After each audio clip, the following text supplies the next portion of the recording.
నమస్కారం సామాన్యుడు TV news కి స్వాగతం. ఈనాటి వార్తా విశేషాలు. గుంటూరు నగర ప్రగతి సర్వేగంగా కొనసాగుతుందని కేంద్ర గ్రామీణాభివృద్ధి కమ్యూనికేషన్ శాఖల సహాయ మంత్రి డాక్టర్ పెమ్మసాని చంద్రశేఖర్ స్పష్టం చేశారు. అందరి సహకారంతో గుంటూరు నగరాన్ని క్లీన్ అండ్ గ్రీన్ సిటీగా తీర్చిదిద్దుతామని చెప్పారు. గుంటూరు నగర ప్రగతిపై శుక్రవారం జిల్లా కలెక్టర్ కార్యాలయంలో ఎస్ఆర్ శంకరన్ కాన్ఫరెన్స్ హాల్లో కేంద్ర సహాయ మంత్రి పెమ్మసాని చంద్రశేఖర్ అధ్యక్షతన సమీక్ష సమావేశం జరిగింది. గుంటూరు నగర ఔన్నత్యాన్ని ప్రతిబింబించేలాగా శంకర్ విలాస్ ఫ్లైఓవర్ బ్రిడ్జి నిర్మాణం చేపడతామని చెప్పారు. ట్రాఫిక్ సమస్య లేకుండా నగర ఇబ్బందులు పడకుండా అన్ని రకాల చర్యలు చేపట్టామని అన్నారు. 3 వంతెనల ఆర్యూపీ వద్ద డ్రైనేజీ, ట్రాఫిక్ సమస్యలపై రైల్వే, జీఎంసీ ఉన్నతాధికారులతో మాట్లాడామని చెప్పారు. అలాగే శానిటేషన్ విషయానికి వస్తే గతంలో స్వచ్ఛ భారత్ కింద తొలగించిన డంపర్ బిన్లను తిరిగి ఏర్పాటు చేసే దిశగా చర్చలు జరిగాయని పేర్కొన్నారు. అమృత్ 2.0 పథకం కింద పనులు గోరంట్ల వాటర్ ట్యాంకు నిర్మాణం నిర్ణీత సమయంలో పూర్తి చేస్తామని అన్నారు. సమావేశంలో ఎమ్మెల్యేలు బి రామాంజనేయులు, మహమ్మద్ నజీర్, గల్లా మాధవి, జిల్లా collector S Nagalakshmi, deputy collector Bhargav Teja, MLC Chandragiri Yesaratnam, Guntur mayor Kovalamudi Ravindrababu, నగర commissioner Puli Srinivasulu, deputy mayor Sheikh Sajjila తదితర అధికారులు పాల్గొన్నారు. చాలా వర్క్స్ అనేవి స్టార్ట్ చేసాం మనం. ఇప్పుడు రైల్వేస్ తీసుకుంటే మనకి 3 అమృత్ భారత్ స్టేషన్స్ ఉన్నాయి. ఏది గుంటూరు, మంగళగిరి, తెనాలి. వాటి వర్క్స్ ఎక్కడ దాకా వచ్చినాయి అనేది, ఎప్పటిలోపు కంప్లీట్ చేస్తారనేది, ఇవన్నీ నెక్స్ట్ ఇయర్ సెకండ్ క్వార్టర్ కల్లా ఇస్తా ఉంటున్నారు. అదేవిధంగా శంకర్ విలాస్ బ్రిడ్జ్కి వచ్చేటప్పటికి చాలా ప్రాపర్టీస్ ఇంకా ఎక్వైర్ చేయాల్సినవి ఉన్నాయి. అందులో కొన్ని గవర్నమెంట్ ప్రాపర్టీస్ ఉన్నాయి, రైల్వే వాళ్ళ ప్రాపర్టీస్ ఉన్నాయి. వాటన్నిటిని వాళ్ళు ఎప్పుడు హ్యాండ్ ఓవర్ చేస్తారనేది. ఇవన్నీ కాకుండా ఇంకో 3 ఇప్పుడు శంకర్ విలాస్ అయితే స్టార్ట్ చేసాం, కానీ ఇంకో 3 బ్రిడ్జెస్ వర్క్లు ఇంకా శంకుస్థాపనలు చేయాలి. అవన్నీ కూడా టెండర్ స్టేజెస్ అయిపోవచ్చినాయి. ఆ tender finalisation, technical sanctions, financial sanctions అవన్నీ అవడానికి ఇంకో 45 రోజులు పడుతుందన్నారు. ఇదంతా రైల్వే వాళ్ళతో కోఆర్డినేట్ చేసినటువంటి విషయం. ఇవన్నీ కాకుండా శంకర్ విలాస్ బ్రిడ్జ్ కట్టేటప్పుడు ట్రాఫిక్ డైవర్షన్కి చేయాల్సినటువంటి ఇష్యూస్ చాలా ఉన్నాయి. అందులో కొన్ని ఎలక్ట్రిక్ పోల్స్ అన్నీ మధ్యలో ఉండటం, దానికి వాళ్ళు వేసే మన ఎలక్ట్రిక్ వాళ్ళు ఇచ్చే కాస్ట్ ఎస్టిమేట్స్ ఎక్కువగా ఉండటం, వాటిని రివైజ్ చేయటం, ఆ పోల్స్ అన్నీ మళ్ళీ మార్పిచ్చి కొన్ని చోట్ల ఎక్కడెక్కడైతే రోడ్లు ఎక్స్టెండ్ చేయాలో అవన్నిటికీ కూడా రోడ్ డెవలప్మెంట్ ప్లాన్స్ అవన్నీ చేసి కొన్ని చేశారు. శారదా నగర్ కాలనీ రోడ్ దాదాపుగా అయిపోయింది, నెహ్రూ నగర్ రోడ్ అయిపోయింది. అదేవిధంగా ఎమ్మెల్యేలకి కొద్దిగా ఎక్కువ బాధ్యతలు ఇచ్చి, కార్పొరేటర్లు లోకల్గా ఉండేవాళ్ళు కూడా ఎక్కువ బాధ్యతలు తీసుకొని ప్రతి వాటికి ఒక ట్రాక్టర్ కానీ, కాంపాక్టర్ కానీ, లేకపోతే గ్రాస్ కట్టర్స్, ఇవన్నీ వాళ్ళకి కావాల్సినన్ని ఎనఫ్ ఐటమ్స్ ప్రొవైడ్ చేసి అకౌంటబిలిటీ చేసే విధంగా అదొక వర్క్. సో ఈ విషయంలో దాని గురించి కూడా చాలాసేపు రివ్యూ చేసాం. అదేవిధంగా ఇన్నర్ రింగ్ రోడ్ ఫేజ్ 3లో ఉన్నటువంటి ఎంక్రోచ్మెంట్స్ అన్నిటికీ దాదాపు 6,70,00,000 రూపాయలు కాంపెన్సేషన్ పే చేసి అంతా క్లియర్ చేశారు రామాంజనేయులు గారు. ఇవన్నీ కాకుండా గుంటూరు ఛానల్కి ల్యాండ్ ఎక్విజిషన్ వాళ్ళందరినీ కూడా కూర్చోబెట్టి మాట్లాడాం. టోటల్గా స్టాచ్యూటరీ లిమిట్ వచ్చేటప్పటికే మినిమం 90 days ఇవ్వాలంటున్నారు. ఏదైనా whole process land ఎక్విజిషన్కి 5 to 6 months పడతా ఉందంటున్నారు. దాన్ని ఏ విధంగా ఫాస్ట్ ట్రాక్ చేయగలం అనేది. ఇవన్నీ కాకుండా టోటల్ గ్రీవెన్స్ సిస్టమ్, గుంటూరు ప్రాంతంలో గ్రీవెన్సెస్ ఎలా ఉన్నాయి, పబ్లిక్ ల్యాండ్ ఇష్యూస్ కానీ లేకపోతే పోలీస్కి సంబంధించిన ఇష్యూస్ కానీ, ఇట్లా సాటిస్ఫాక్షన్ ఎలా ఉంది, వాటిని ఎలా అడ్రస్ చేయాలి, ఇట్లా వేరియస్ ఇష్యూస్ మీద టేకప్ చేసి అందరం కూర్చున్నాం. చాలా వరకు కొంత పరిష్కారాలు వచ్చినాయి. పశ్చిమ నియోజకవర్గానికి సంబంధించి ఆర్యూబీ ఇంటర్నల్ రోడ్స్ ని, ట్రాఫిక్ ఇష్యూస్ ని, అదే విధంగా Narla auditorium, PVK Naidu market, sanitation, ఇలా ఈ అంశాల మీద డిస్కస్ చేసుకోవడం జరిగింది. వాటి యొక్క పని స్టేజ్, వర్క్ స్టేజ్ ఎక్కడ ఉంది, ఏంటి, దాని పరిస్థితులు ఏంటి అన్ని కూడా గౌరవ మంత్రివర్యుల ఆధీనంలో అధికారులతో చర్చించి ఈరోజు చాలా చక్కగా ఒక రివ్యూ మీటింగ్ జరిగింది. ఇంకా కొన్ని సమస్యలు ఉన్నప్పటికీ వాటన్నిటికీ ఒక పరిష్కార దృష్ట్యా ఏం చేయొచ్చో ఒక యాక్షన్ ప్లాన్ ని వాళ్ళందరం కూడా చేసుకొని వాటి మీద దృష్టి పెట్టి ముందుకు వెళ్లే ప్రయత్నం చేస్తా ఉన్నాము. ఏ ఒక్కరి వల్ల ఏ సమస్య తీరదు, అంత సమిష్టి కృషి వల్లనే ఒక సమస్యను తీరుతుంది అని చెప్పి ఇక్కడ కూర్చున్న ప్రతి ఒక్కరి బలమైన నమ్మకం. అదే విధంగా అందరం కూడా సమన్వయం చేసుకొని ప్రతి అంశాన్ని మేము దృష్టిలో పెట్టుకొని ముందుకు డెవలప్మెంట్ ధ్యేయంగా ముందుకు వెళ్తూ ఉన్నాము. మరి సంవత్సరం క్రితం మన కళ్ళ ఎదురు మనం ఎదుర్కొన్న సమస్యలు ఏంటి, మరి ఈ రోజు ఎదుర్కొంటున్న సమస్యలు ఏంటో మనం చూసుకుంటే అనేక అంశాల మీద దృష్టి పెట్టి ఇప్పటికే చాలా సొల్యూషన్స్ ని మనం తెచ్చుకోవడం జరిగింది. ఇంకా కొన్ని సమస్యల మీద పోరాడాల్సిన అవసరం ఉంది. వాటన్నిటిని కూడా ఇలాగే రెగ్యులర్ గా సమీక్షా సమావేశాలు ఏర్పాటు చేసుకొని అవి 100% వాటికి సొల్యూషన్ వచ్చేదాకా కూడా ఇక్కడ ఎవ్వరం కూడా విశ్రమించము. కేంద్ర మంత్రివర్యుల వారు వీటి మీద చాలా డెడికేటెడ్ గా ఉన్నారు. సో అందరం కూడా అత్యంత ఫాస్ట్. నమస్కారం. ఈరోజు కూటమి ప్రభుత్వం ఏర్పడి 1 సంవత్సరం కాలం పూర్తి చేసుకుని ప్రజాక్షేత్రంలో ఒక పక్కన గౌరవ ముఖ్యమంత్రి గారు ఇచ్చినటువంటి వాగ్దానాలు, ముఖ్యంగా సూపర్ 6 సంబంధించినటువంటి వాగ్దానాల్లో దాదాపు 90% పూర్తి చేస్తున్నటువంటి పరిస్థితులు ఒక పక్కనైతే, గుంటూరు జిల్లా ముఖ్యంగా గుంటూరు పార్లమెంట్ కి సంబంధించి గౌరవ కేంద్ర మంత్రివర్యులు పెమ్మసాని చంద్రశేఖర్ గారు, అలాగే కలెక్టర్ గారు, శాసనసభ్యులు అందరూ కూడా ఉమ్మడి కృషితో ప్రజలకు ఇచ్చినటువంటి ముఖ్యమైనటువంటి వాగ్దానాల్లో నగరానికి సంబంధించి గత 20 సంవత్సరాల నుంచి పట్టించుకోనటువంటి రైల్వే ఓవర్ బ్రిడ్జ్, 3 ఓవర్ బ్రిడ్జ్ల కార్యక్రమాలన్నీ కూడా దాదాపు ప్లాన్స్ తో పాటు టెండర్ స్టేజ్ కి తీసుకొని రావడం జరిగింది. దాంతో పాటు నగరంలో ముఖ్యంగా కొన్ని రోడ్లు విస్తరించినటువంటి కార్యక్రమాన్ని, బొంగరాల్ బీడు కానీ, నెహ్రూ నగర్ కానీ, అలాగే 3 వంతెన సమస్యలను పరిష్కరించేటువంటి కార్యక్రమాలు కూడా ఈరోజు చర్చించుకోవడం జరిగింది. అంతేకాకుండా నగరంలో ప్రజలకు మరింత సేవ అందించాలనేటువంటి ఆలోచనతో శానిటేషన్ కి సంబంధించి, అలాగే వాళ్ళకి ఆర్టీజీ సంబంధించి రిడ్రెసల్ కి సంబంధించినటువంటి అంశాల మీద ఈరోజు పూర్తిగా చర్చించి పరిష్కారాలు కనుక్కోవడం జరుగుతా ఉంది. గతంలో ఎప్పుడూ లేనటువంటి విధంగా కూటమి ప్రభుత్వం ఏర్పడ్డ రివ్యూ చేయడం ద్వారా గత 5 సంవత్సరాల వైసీపీ పాలనలో ఏవైతే నిలబడిపోయాయో సంక్షేమ కార్యక్రమాలు కావచ్చు, అభివృద్ధి కార్యక్రమాలు కావచ్చు, వాటన్నింటిని కూడా ఒక్కొక్కటి నెరవేర్చుకుంటూ ఈ 1 ఇయర్ లోనే విజయోత్సవ సభలు జరపడానికి ముందుగానే ఏవైతే ప్రజలకు వాగ్దానం చేశామో, ఏవైతే మేనిఫెస్టోలో పెట్టామో వాటన్నింటిని కూడా ఆన్లైన్ లోకి తీసుకురావడం జరిగిందని ఘంటాపథంగా చెప్పగలం. దీనికి ఎవరైనా వైసీపీ నాయకులు విమర్శలు చేసి లేదా చర్చిస్తామంటే we're ready to discuss on all issues in one platform. కాబట్టి చేసే ప్రభుత్వం మంచి ప్రభుత్వం, చంద్రబాబు నాయుడు గారి నాయకత్వంలో కూటమి ప్రభుత్వం చేసినటువంటి పనులు ప్రజలకు తెలుసు. కాబట్టే వాటి విజయోత్సవాలు జరుపుకోవాలనుకున్న సందర్భంలో ఏపీ రాజధాని అమరావతి మహిళలపై అసభ్యకర వ్యాఖ్యలు చేసిన కేసులో సాక్షి యాంకర్ కొమ్మినేని శ్రీనివాసరావు అరెస్టు అయ్యి ప్రస్తుతం రిమాండ్ లో ఉన్న సంగతి తెలిసిందే. దీంతో ఆయన బెయిల్ కోసం సుప్రీంకోర్టును ఆశ్రయించారు. కింది కోర్టులో బెయిల్ కోసం కొమ్మినేని దరఖాస్తు చేసుకున్నారు. అయితే అక్కడ ఆయన బెయిల్ పిటిషన్ పెండింగ్ లో ఉండగానే సుప్రీంకోర్టును ఆశ్రయించారు. ఈ పిటిషన్ పై శుక్రవారం విచారణ జరిపిన జస్టిస్ పీకే మిశ్రా ధర్మాసనం బెయిల్ మంజూరు చేస్తూ వెంటనే విడుదల చేయాలని ఆదేశాలు ఇస్తూ మరొకసారి అమరావతిపై అసభ్యకర వ్యాఖ్యలు చేయవద్దని కొమ్మినేనికి సుప్రీం ధర్మాసనం సూచించింది. భవిష్యత్తులో మరింత జాగ్రత్తగా ఉండాలని హెచ్చరించింది. కింది కోర్టు విధించిన షరతులకి లోబడే బెయిల్ మంజూరు చేస్తున్నామని పేర్కొంది. విడుదలకు సంబంధించిన అన్ని నిబంధనలు ట్రయల్ కోర్టు ఇస్తుందని న్యాయమూర్తి ప్రశాంత్ కుమార్ మిశ్రా, జస్టిస్ మన్మోహన్ ధర్మాసనం స్పష్టం చేసింది. ఆంధ్రప్రదేశ్ డిప్యూటీ సీఎం పవన్ కళ్యాణ్ శుక్రవారం పటాన్చెరులో పర్యటించారు. ఈ సందర్భంగా ఇక్రీసాట్ ISH ని సందర్శించి అక్కడ టీచర్లతో మాట్లాడారు. కుమారుడు మార్క్ శంకర్ పవనోవిచ్ ని ఇక్రీసాట్ లో చేర్పించేందుకు పవన్ అక్కడకు వెళ్లినట్లు తెలుస్తోంది. ఇటీవల సింగపూర్ స్కూల్లో జరిగిన అగ్ని ప్రమాదంలో పవన్ కుమారుడు గాయపడిన విషయం తెలిసిందే.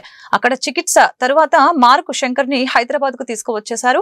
ఈ క్రమంలో మార్క్ శంకర్ ను ఇక్రీసాట్ లో చేర్పించేందుకు అడ్మిషన్ కోసం పవన్ వెళ్లినట్లు సమాచారం. గుజరాత్ అహ్మదాబాద్ లోని విమానాశ్రయం నుంచి లండన్ గ్యాట్విక్ బయలుదేరిన air India Boeing 787-8 dream liner విమానం లిఫ్ట్ ఆఫ్ తర్వాత కేవలం 30 సెకండ్లలో వ్యవధిలోనే ప్రమాదానికి గురైంది. ఈ ప్రమాద సమయంలో 242 మంది ప్రయాణికులు అందులో ఉండగా 241 మంది ప్రాణాలు కోల్పోయారు. సీట్ నెంబర్ 11A లో కూర్చున్న విశ్వాస్ కుమార్ రమేష్ అనే 40 ఏళ్ల బ్రిటిష్ ఇండియన్ మాత్రం ప్రాణాలతో బయటపడ్డాడు. విమాన ప్రమాదంలో గాయపడి బయటపడిన మృత్యుంజయుడు విశ్వాస్ కుమార్ రమేష్ అహ్మదాబాద్ సివిల్ ఆసుపత్రిలో చికిత్స పొందుతున్నారు. దేశ ప్రధాని నరేంద్ర మోదీ శుక్రవారం ఆయన్ను పరామర్శించారు. ప్రమాదం జరిగిన తీరును ఆయన అడిగి తెలుసుకున్నారు. వైసీపీ నేత పేర్ని నాని పాపం పండిందని ఇక వదిలేది లేదని ఎక్సైజ్ శాఖ మంత్రి కొల్లు రవీంద్ర హెచ్చరించారు. 5 ఏళ్లు ప్రజలను పీక్కుంతిని నేడు పిచ్చి ప్రేలాపనలు చేస్తున్నారని మండిపడ్డారు. 2023లో బదిలీ అయిన తహసీల్దార్ 2024లో పట్టాలు ఎలా ఇచ్చారని తెలిపారు. పేదలపై ప్రేముంటే 6400 టిట్కో ఇళ్లు ఎందుకు ఇవ్వలేదని నిలదీశారు. సిఆర్జెడ్ భూముల్లో పట్టాలు ఇవ్వటానికి కోర్టులు తప్పు పట్టాయని గుర్తు చేశారు. 2006లో బందర్ పోర్టుని అమ్మేసేందుకు పేర్ని నాని ప్రయత్నించారు. నియోజకవర్గానికి పట్టిన అతిపెద్ద శనిగ్రహం పేర్ని నాని. సానుభూతి రాజకీయాలకు కాలం చెల్లిందని తెలిపారు. తప్పు చేసిన వారిని చట్టం వదిలిపెట్టదని పేర్కొన్నారు. తప్పు చేసి బురద చల్లే ప్రయత్నం చేయడం సిగ్గుచేటని అన్నారు. 8000 బియ్యం బస్తాలు బొక్కి బుకాయించడం హేయమని దుయ్యపట్టారు. గతంలో కూడా చెప్పాం, నిద్రలేని రాత్రులే. గతంలో కూడా నువ్వు చేసినటువంటి పాపలే మేం చేసినవి కాదు కదా, మేము సృష్టించినవి కాదు కదా. దొంగ పట్టాలు మేమన్నా సృష్టించామా? బియ్యం కొట్టేయడం మేమన్నా సృష్టించామా? అవన్నీ నువ్వు చేసుకున్న పాపమే. బినామీ పేర్లతో మీ అత్తమామలు అన్నాడు పేర్లు పెడంలో అన్నీ కూడా మార్పించుకున్నావు. ఇవాళ మీ అనుయాయులు ఎవరెవరి పేరుని ఎంతెంత చేసో ఆల్రెడీ చిట్టా వెళ్ళిపోయింది.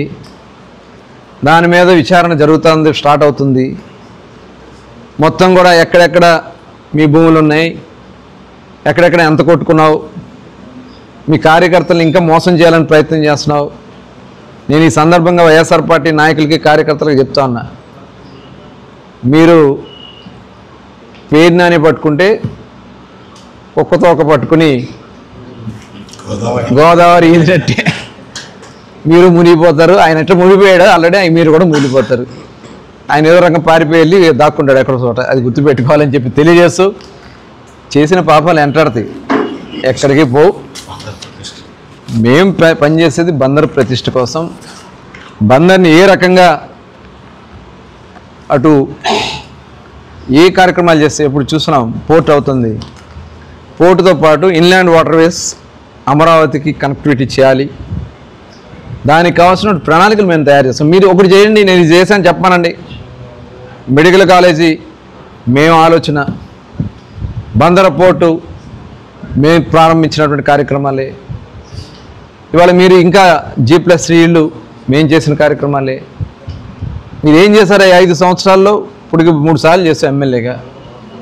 బందరపట్నం కోసం మీరు ఏదన్నా చేశారా? చివరికి నిన్న ఒక సామెత చెప్పావు, నుయ్యంట నూతి పళ్ళి మీద కూర్చునేవాడంట, కొడుకెళ్ళి నూతిలో కూర్చున్నా అంట. అట్లా ఉంది. అది ఎవరి గురించో చెప్పావు, అది నీకే తగ్గుతుంది, గుర్తుపెట్టుకో. మీ నాన్నగారి గురించి అట్లా చెప్పేవాళ్ళు, తర్వాత నీ గురించి చెప్పేవాళ్ళు, నీ కొడుకు గురించి కూడా చెప్పుకుంటున్నారు. ఇంకా నీకు సిగ్గురాకపోతే ఎట్టగయ్యా? వయసు వచ్చింది, భార్య పిల్లలు ఉన్నారు. ఇంకా మీరు ఈ రకంగా చేసి బందరు ప్రతిష్టను దిగజార్చాలని ప్రయత్నం చేస్తే అది జరగదు.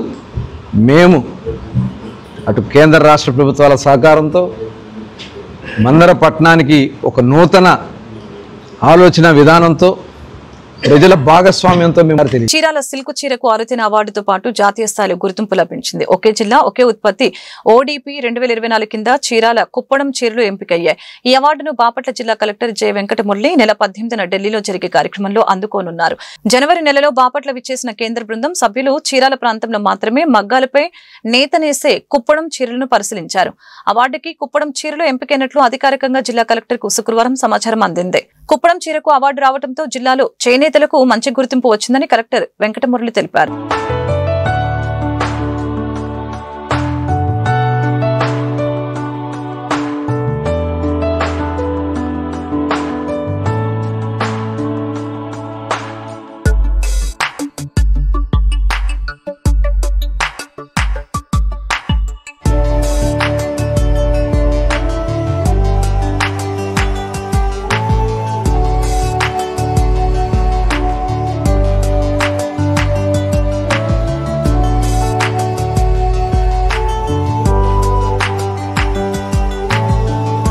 హైదరాబాద్ నుంచి తిరుపతి వెళ్తున్న వందే భారత్ రైలులో సాంకేతిక లోపం తలెత్తింది. దీంతో 15 నిమిషాల రైలు నెల్లూరులో నిలిచిపోయింది. సాంకేతిక సమస్యను పరిష్కరించడంతో ఆ తర్వాత రైలు యథావిధిగా బయలుదేరింది. రైలు నిలిచిపోయిన సమయంలో ఏసీ పనిచేయకపోవడంతో ప్రయాణికులు ఇబ్బందులు పడ్డారు. కూటమి ప్రభుత్వం అధికారంలోకి వచ్చే ఏడాది అవుతున్న సందర్భంగా సూపర్ 6 లో ప్రధానమైన తల్లికి వందనం హామీని అమలు చేసింది. రాష్ట్ర ప్రభుత్వం ఇచ్చిన మాట ప్రకారం తల్లికి వందనం నిధుల్ని విడుదల చేసింది. దీంతో తల్లికి వందనం నిధుల జమ ప్రారంభమైంది. ఈ రోజు సాయంత్రానికి సుమారు 54 లక్షల మంది విద్యార్థుల తల్లుల ఖాతాల్లో నిధులు జమ కానున్నాయి. ఒక్కొక్కరికి 13,000 రూపాయల చొప్పున జమ చేయనున్నారు. ఒక కుటుంబంలో ఎంతమంది పిల్లలు ఉంటే అంతమందికి తల్లికి వందనం నిధులు ఇవ్వనున్నారు. 2 గాని 3 గాని 4 కూడా ఇచ్చాం. ఇది మీరు చూస్తే 18,55,760 మంది తల్లులకు ఒకే బిడ్డ, వాళ్ళకి యాజ్ ఇట్ ఈజ్ ఇస్తున్నాం. 14,55,322 మంది తల్లులకి 2 బిడ్డలు. ఇది 29,10,644. 2,10,684 మందికి 3 పిల్లలు. ఇది 6,32,052 మందికి ఇస్తున్నాం. 20,053 మందికి 4 పిల్లలు, అంటే 80,212 మందికి వీళ్ళకి కూడా ఇస్తున్నాం. ఏ మాట అయితే నేను చెప్పానో ఆ మాట ప్రకారం, ఒక పద్ధతి ప్రకారం, ఒక మాటలో చెప్పాలంటే ఇది ఒక పాపులేషన్ మేనేజ్మెంట్కి ఒక ముందడుగు. నిన్నే జపాన్లో చూసాం, 9 మిలియన్ హౌసెస్ ఆర్ వేకెంట్. లోక కళ్యాణార్థం వైశ్యకుల గురువు పరమ పూజ్య శ్రీ విమానాష్టమ మహాస్వామిజీ ఆధ్వర్యంలో గుంటూరు ఆరగ్రహారం శ్రీ కన్యకా పరమేశ్వర అమ్మవారి దేవస్థానంలో 22వ చాతుర్మాస వ్రతం జూలై 10వ తేదీ నుంచి సెప్టెంబర్ 7వ తేదీ వరకు శాస్త్రోక్తంగా జరగనుంది. ఈ ఆధ్యాత్మిక కార్యక్రమానికి సంబంధించిన బ్రోచర్ను ఆర్యవైశ్య ప్రముఖులు కన్యకా పరమేశ్వర అమ్మవారి దేవస్థానంలో శుక్రవారం ఆవిష్కరించారు.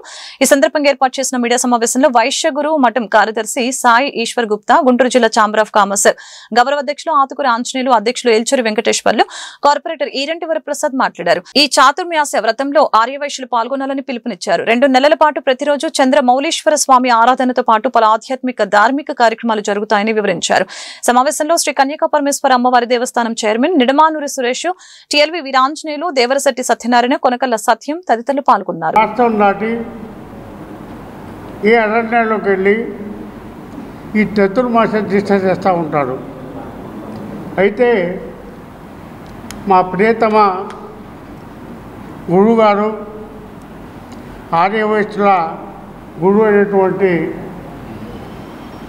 మరి వామనాస్త్ర స్వామి వారు ప్రత్యేకించి ఆంధ్రప్రదేశ్లో 100 సంవత్సరాలు దాటినటువంటి వాసవి కన్యకా పరమేశ్వరి అమ్మవారి దేవస్థానంలో రాజధాని ఉన్నటువంటి ఆంధ్రప్రదేశ్లో ఉన్న గుంటూరులో ప్రత్యేకంగా కులాలకి, మతాలకి, పార్టీలకి అతీతంగా ప్రజలందరూ క్షేమంగా ఉండాలి, రైతులు బాగుండాలి, ఇతి బాధలు ఏమీ లేకుండా ఉండాలి, అందరూ బాగుండాలనే ఉద్దేశంతో స్వామి గారు మంచి సంకల్పంతో మన గుంటూరులో వాసవి కన్యకా పరమేశ్వరి అమ్మవారి దేవస్థానంలో పర్మిషన్ తీసుకొని జూలై 10 నుంచి సెప్టెంబర్ 7 దాకా 2 నెలల పాటు ఇక్కడే ఉండి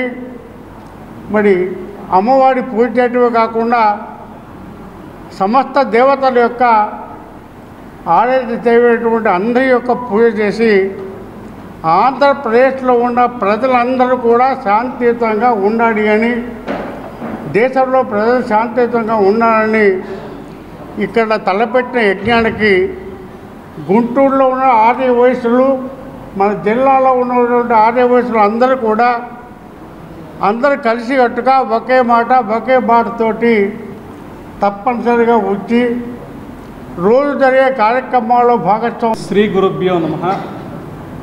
సమస్త సమాజ బంధువులకి నమస్కారం. విశ్వంలోనే ఉన్నటువంటి ఏకైక వైశ్య కులగురు పీఠం కర్ణాటక ప్రాంతంలో గోకర్ణ క్షేత్రానికి దగ్గర హళదీపురం అనే ప్రాంతంలో సుమారు 7 గురువుల పరంపర తరువాత స్వామివారి 8వ పీఠాధిపతిగా ఉన్నారు. వారి చాతుర్మాస్య దీక్ష ఈ సంవత్సరం 22వ చాతుర్మాస్య దీక్ష మన గుంటూరు పట్టణంలో నిశ్చయించినారు. స్వామివారు దీక్ష తీసుకొని ఇప్పటి వరకు 22 సంవత్సరాలు అవుతుంది.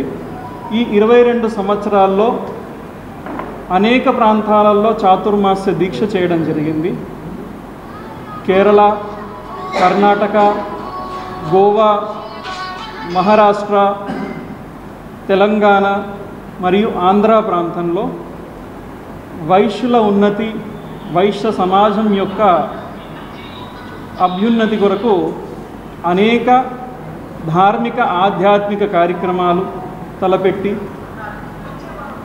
గత సంవత్సరంలో జగద్గురు మన వాసవి మాత పీఠాధిపతి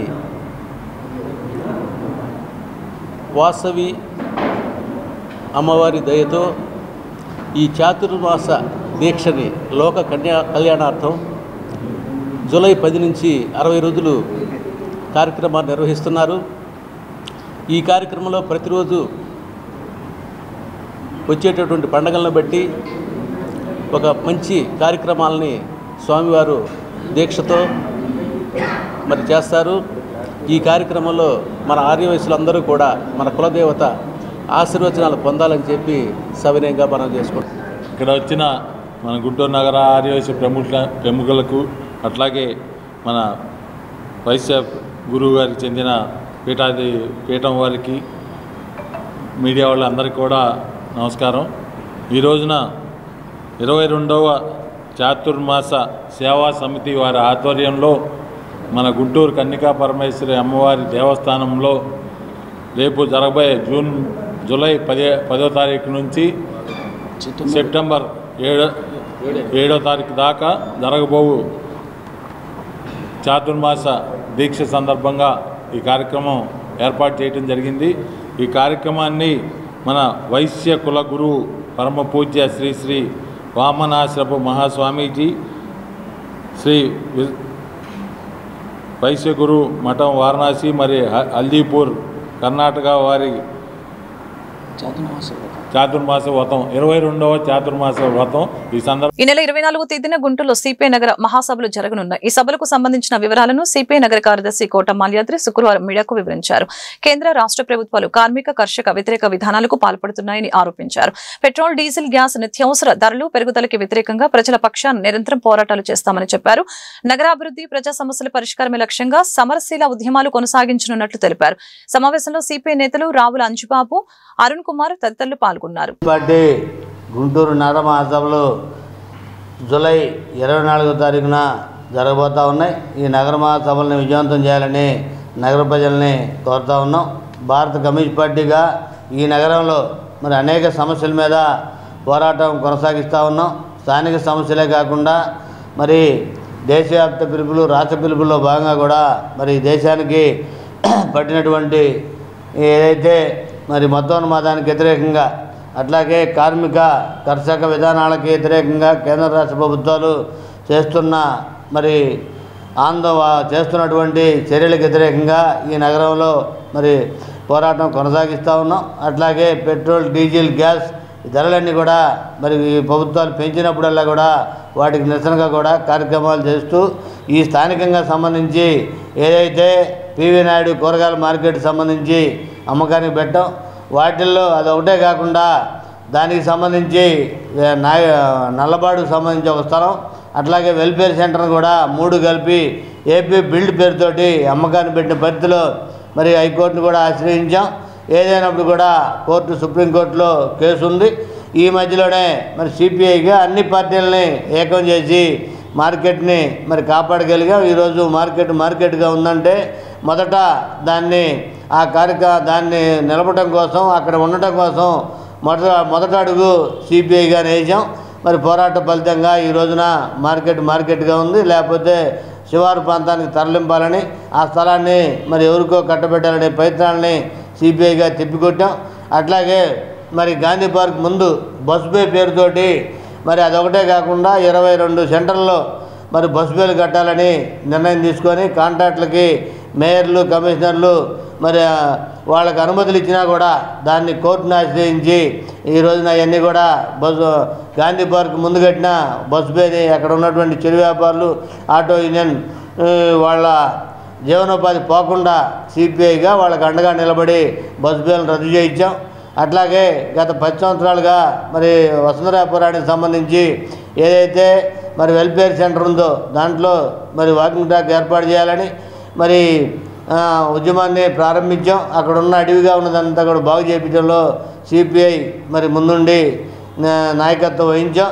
అనంతరం మరి ముఖ్యమంత్రి గారు, మాజీ ముఖ్యమంత్రి మరి ఆ రోజున చంద్రబాబు నాయుడు గారు మా ముఖ్యమంత్రిగా ఉన్నప్పుడు చేశాడు. తర్వాత జగన్మోహన్ రెడ్డి గారు కూడా ఆ టైంలో 5 సంవత్సరాలు అట్నే పోయింది. ఈ మధ్య దానికి సంబంధించి సూపరింటెండెంట్ గారు వైసీపీ శ్రేణుల్ని లక్ష్యంగా చేసుకుని కూటమి ప్రభుత్వం అక్రమంగా బనాయిస్తున్న కేసుల విషయంలో వైసీపీ లీగల్ సెల్ అద్భుతంగా పనిచేస్తుందని మాజీ మంత్రి గుంటూరు జిల్లా పార్టీ అధ్యక్షులు అంబటి రాంబాబు ప్రశంసించారు. శుక్రవారం గుంటూరులో జిల్లా వైసీపీ లీగల్ సెల్ సదస్సు నిర్వహించారు. ఇందులో అంబటి రాంబాబు, పోతిన మహేష్, మాజీ ఎంపీ మాదుగుల వేణుగోపాల్ రెడ్డి, వైసీపీ రాష్ట్ర లీగల్ సెల్ అధ్యక్షులు మనోహర్ రెడ్డి, సుదర్శన్ రెడ్డితో పాటు జిల్లాలోని 7 నియోజకవర్గాల వైసీపీ సమన్వయకర్తలు పాల్గొన్నారు. వీరితో పాటు 7 నియోజకవర్గాల నుంచి న్యాయవాదులు భారీ స్థాయిలో తరలివచ్చారు. దీనిలో భాగంగా అంబటి రాంబాబు మాట్లాడారు. కూటమి ప్రభుత్వం అధికారంలోకి వచ్చిన తర్వాత పోలీసులను అడ్డం పెట్టుకుని వైసీపీ నేతలపై రాజకీయ కక్ష సాధింపు చర్యలకు పాల్పడుతున్నారని ఆరోపించారు. ఒక్కొక్కరిపైన 10 కేసులు తక్కువ కాకుండా పెడుతున్నారని మండిపడ్డారు. ప్రభుత్వం బనాయించే అక్రమ కేసులపై వైసీపీ లీగల్ అద్భుతంగా న్యాయ పోరాటం చేస్తుందని తెలిపారు. 7 నియోజకవర్గాలకు సంబంధించినటువంటి పార్లమెంటు నియోజకవర్గం జిల్లాకు సంబంధించిన న్యాయవాదుల సదస్సును నిర్వహించడం జరిగింది. ప్రధానంగా న్యాయవాదుల సమావేశాన్ని నిర్వహించడానికి గల కారణం ఏంటంటే ప్రస్తుతం ఉన్నటువంటి నేపథ్యం. సంవత్సరం కాలంలో అంటే టీడీపీ ప్రభుత్వం, కూటమి ప్రభుత్వం అధికారంలోకి వచ్చి సంవత్సరం పూర్తయినటువంటి సందర్భంలో ఒకసారి వెనక్కి తిరిగి చూసుకుంటే ఈ 12 మాసాల పరిపాలన కూడా ఒక దుష్ట పరిపాలనగా ఉంది. అభివృద్ధి కార్యక్రమాలు లేవు, సంక్షేమ కార్యక్రమాలు అమలు లేదు, ఇచ్చిన వాగ్దానాలు నెరవేర్చినటువంటి సందర్భం లేదు. వైఎస్ఆర్ కాంగ్రెస్ పార్టీని ఎలా అణచాలి తప్పులేదు, ఎలా అణచాలనుకోవటంలో, ఎలా ఆ పార్టీని ఇబ్బంది పెట్టాలనుకోవటంలో ప్రత్యర్థి రాజకీయ పార్టీకి ఉండటం అనేది సహజమైన విషయం. ఇల్లీగల్గా మమ్మల్ని ఇబ్బంది పెట్టాలని, రాష్ట్రంలో శాంతి భద్రతలు కాపాడవలసినటువంటి పోలీస్ వ్యవస్థను అడ్డం పెట్టుకొని మా మీద కేసులు పెట్టి మమ్మల్ని వేధించి పార్టీని దెబ్బతీయాలనేటువంటి ఒక ప్రయత్నం చాలా స్పష్టంగా జరుగుతూ ఉంది. ఆ ప్రయత్నం అందరికీ అర్థమైంది. కేసుల మీద కేసులు, కేసుల మీద కేసులు, అనవసరమైన కేసులు, అక్రమమైన కేసులు పోలీసులు పెడతా ఉన్నారు. చంద్రబాబు నాయుడు గారు, లోకేష్ చెప్తున్నారు, పోలీసులు పెడతా ఉన్నారు. ఇది ప్రజాస్వామ్య దేశంలో ఇలా జరగడానికి వీల్లేదు. ఈ సంవత్సరం పాటు జరిగిన దుష్ట పరిపాలన మీద న్యాయవాదులుగా మేము స్పందించాల్సిన అవసరం ఉన్నది అనేటువంటి ఉద్దేశంతో గుంటూరు జిల్లాకు సంబంధించిన న్యాయవాదులందరూ కూడా సుమారుగా 200 పైచిలకు మంది న్యాయవాదులు వాళ్ళ సమావేశమైన ముక్తకంఠంతో పోలీసులు చేస్తున్నటువంటి ఇల్లీగల్ యాక్టివిటీస్ని తీవ్రంగా ఖండించడం జరిగింది. సింపుల్ ఇల్లీగల్ యాక్టివిటీ ఈయన పెద్దగా ఏం చెప్పను నేను, ఒక మాటతో అర్థమైపోద్ది మీకు. కొమ్మినేని శ్రీనివాసరావు గారు సాక్షిలో మోడరేటర్, ఆయన మీద కేసు పెట్టారు. అది కూడా అన్యాయమైన కేసు. అన్యాయమైన కేసుని ఇవాళ సుప్రీంకోర్టు చెప్పింది. ఇవాళ ఇందాక కొన్ని గంటల క్రితం ఆయన మీద పోలీసులు ఏమి సెక్షన్ పెట్టారు తెలుసా మీకు? చూసే ఉంటారుగా మీరు. SC, ST. ఈ వార్తలు ఇంతటితో సమాప్తం. మరొక బులెటిన్ మళ్ళీ కలుద్దాం. నమస్కారం.